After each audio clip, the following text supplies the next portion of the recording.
ألذ وصفة بقى هتعمليها والكل هيعجب بيها جدا، وخصوصا كمان الأولاد. وهي كباب الدجاج أو كباب الفراخ. هتعمليها بطريقة سهلة وبسيطة وكمان اقتصادية، يعني كل الكمية دي بأقل من نص فرخة. يلا نشوف الطريقة مع بعض، بس ما تنسوش الاشتراك في القناة واللايك والشير. لو عجبكم الفيديو ياريت تقولولي بتابعوني من انهي بلد. عندي هنا الكمية اللي محتاجاها حوالي نص كيلو من صدور الفراخ مع ورك، يعني نص صدر فرخة وورك واحد بس. وطبعا الاوراق مخلية، واحنا قبل كده عملنا فيديو ازاي بنخلي الفراخ والاوراق. بقطعهم كده زي ما انتوا شايفينها كده، وبحطها بقى في الكبة واضربهم لغاية ما يكونوا عندي ناعمين خالص. بجيب عندي هنا ليا ضاني، ودي اختياري، يعني لو ما فيش مش متوفرة خلاص مش مشكلة، هتبقى حلوة برضو. بضيف شوية كده وابشرها وهي كده مجمدة. بصلاية كمان معصور منها المية بتاعتها او العصير بتاعها. فلفلاية احمر وفلفلاية اصفر ونص جزراية، وبقطعهم قطع صغيرة. بعد كده بحطهم في الكبة، وبشيل برضو المية بتاعتهم، العصير بتاع المية بتاعها بشيله.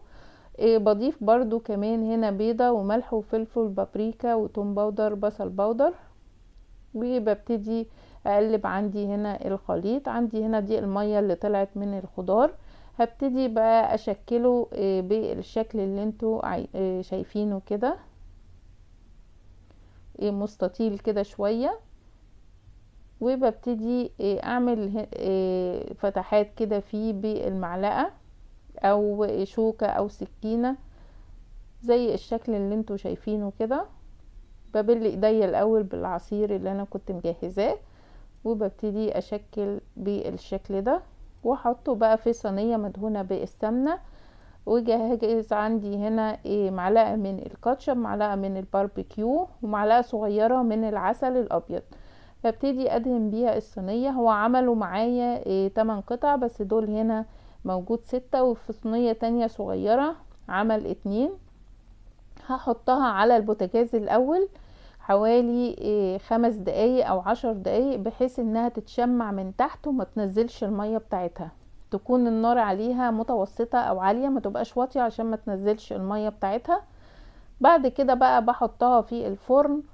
بتستوي في حوالي تلت ساعة، ونشغل عليها الشواية لغاية ما وشها يحمر.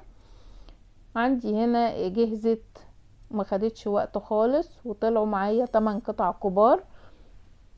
بدهن برضو وشهم بالسمنة كده علشان يديله لمعة، وطالع طعمه بقى تحفة ما اقولكوش. وريحة الدهن الضاني او اللي الضاني فيه تحفة بجد، كباب كباب يعني. لو عجبكم بقى الفيديو ما تنسوش الاشتراك في القناة واللايك والشير. باي باي.